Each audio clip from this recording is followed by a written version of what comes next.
Hello, in this video we'll do some review going through section 1. Now what I want to do at the beginning here is just give you a quick reminder.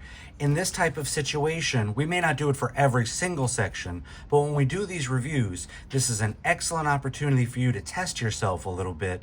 Instead of just going through the video as normal, look at the problems that I'm going to do, pause the video, try and do them yourself, and then watch the video, either just skipping to the answers to see them, make sure that they went correct, and then watch the whole problem, or to again go through the whole thing.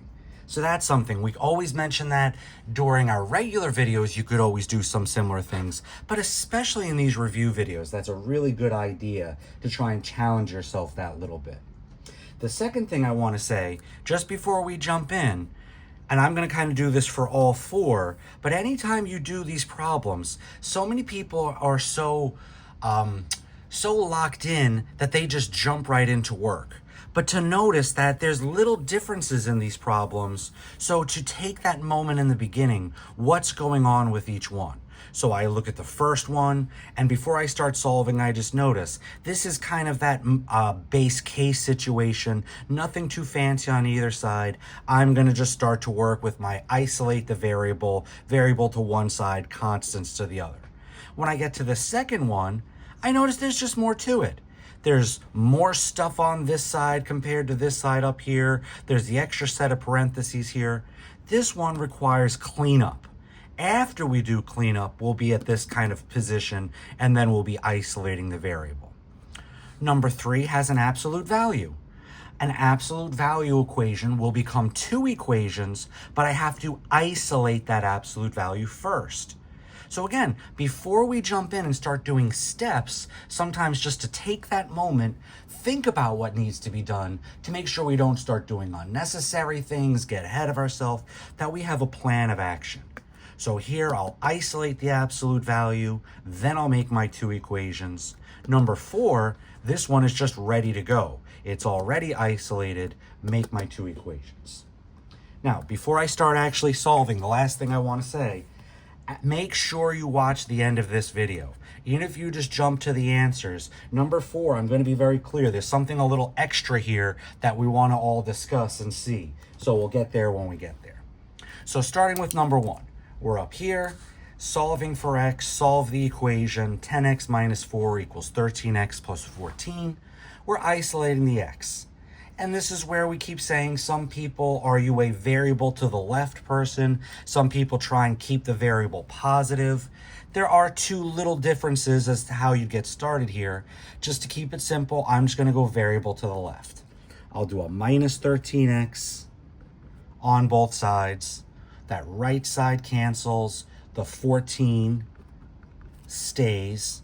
On the left side, doing my arithmetic, combining those x's, that becomes a minus 3x, and the minus 4 still stays. Next step, well, now I put the x on the left, so the numbers have to go to the right. Be careful here, everybody. This is a very easy spot where some people do a minus 14 on both sides, and that's not a good step. You're making things worse, actually. You're bringing everything to one side. So that's not what we want. We want to bring the 4 to this side, so that minus 4 cancels with a positive 4. The minus 3x comes down. Don't lose that negative. Equals 18 on this side. Now, minus 3 times x. I'm going to divide both sides by negative 3. Not just by 3, but by the negative as well. The negative 3 cancels with the negative 3. I'm left with x, and then 18 divided by negative 3. Our first answer is x equals negative 6.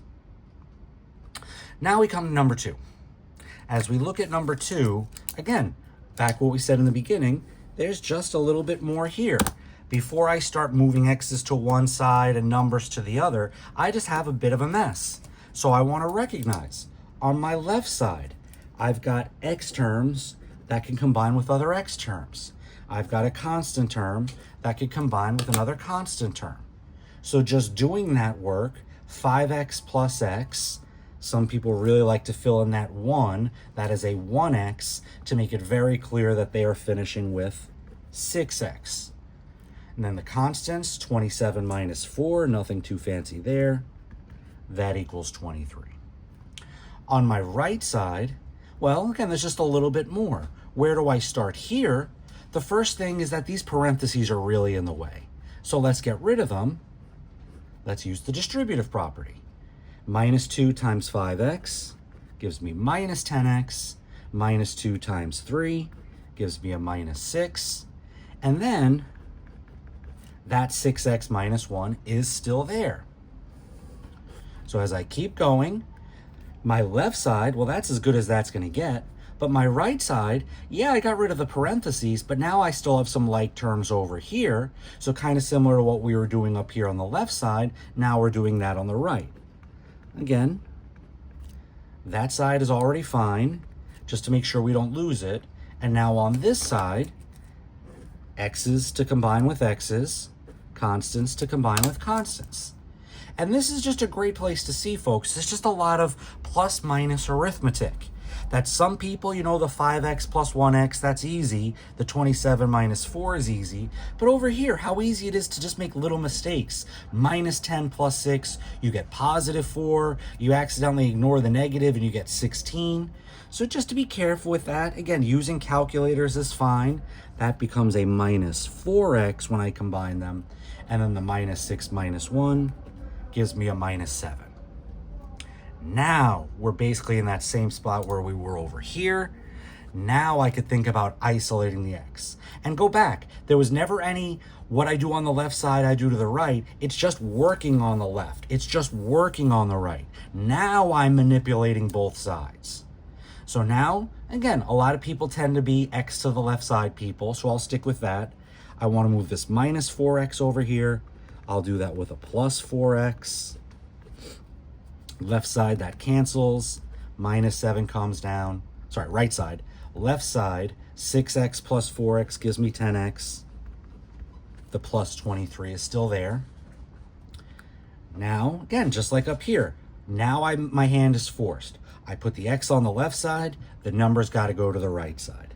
That'll happen with a minus 23. Plus 23 minus 23 cancels. Left with 10x. Minus 7 minus 23 gives me a total of minus 30. And now wrapping this one up, positive 10 times x, I will divide by positive 10.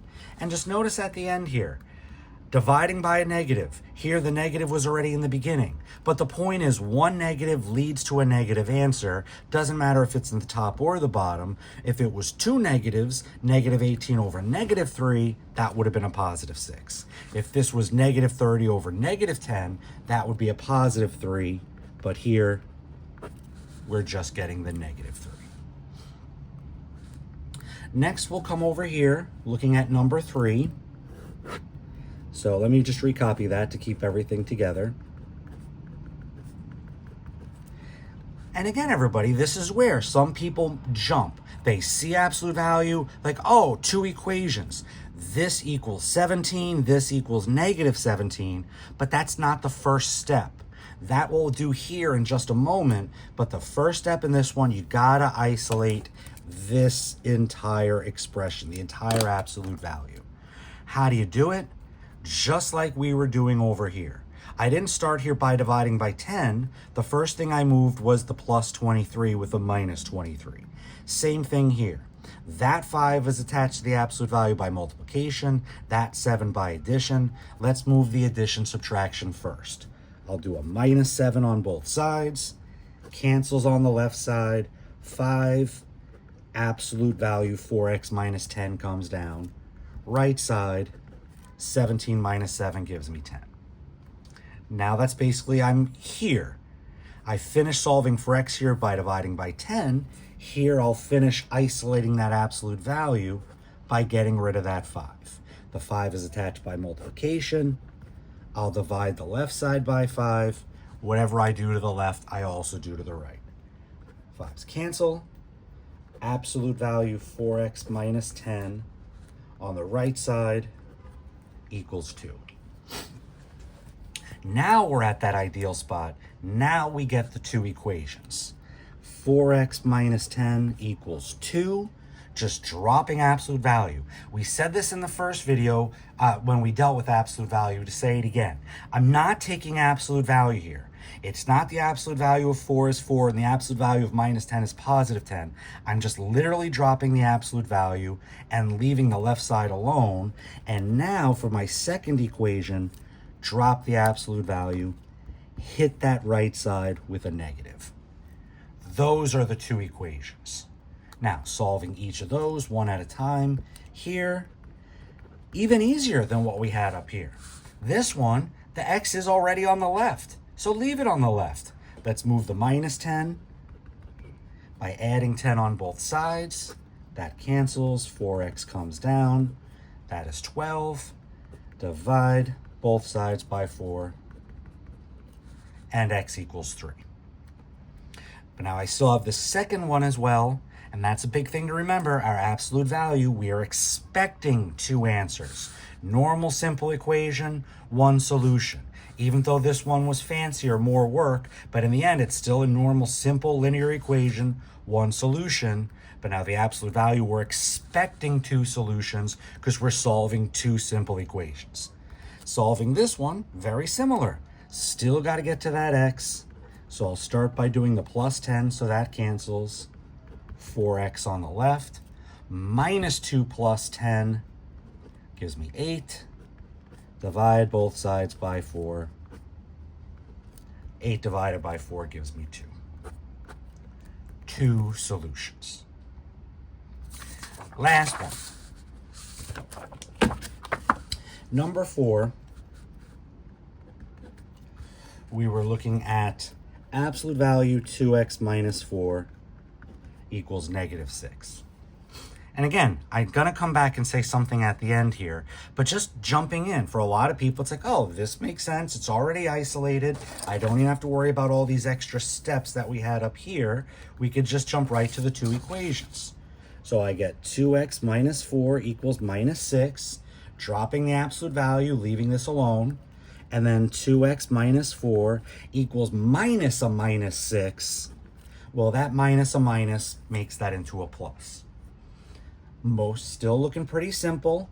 Solving for x here, plus 4 on both sides. 2x comes down, minus 6 plus 4 gives me negative 2. Divide both sides by 2. First answer, x equals negative 1. Next one, over here, add the 4 on both sides. I get 2x equals 10. Divide both sides by 2. X equals 5. So why was I making such a big deal about this problem? Feels like this was actually easier than number 3, but watch what happens when I try and check. Notice my directions. All I said was solve. The check, you can always check just to be sure. Plug the negative 6 in, does the left side equal the right? Plug the negative 3 in, does the left side equal the right? So I can always do that, but I didn't put that as a part of our direction so we don't have to, but I just want you to see what happens here. I plug the minus 1 in, absolute value 2 times minus 1 minus 4. Does that equal negative 6? And remember, we're always checking back in the original equation, not one of my later modified ones. So in the original equation, is this true? Well, 2 times minus 1 is minus 2. Minus 2 minus 4 is minus 6. And the absolute value of minus 6 is positive 6. 6 does not equal negative 6. And same thing, we're going to see that same thing when I check this one. I try plugging this in, 2 times 5 minus 4, all in absolute value. Does that equal negative 6? Well, there's a 10 minus 4 becomes a 6, and the absolute value of 6 is 6, but same issue. Both are not true, so neither of these were actually solutions. What happened here?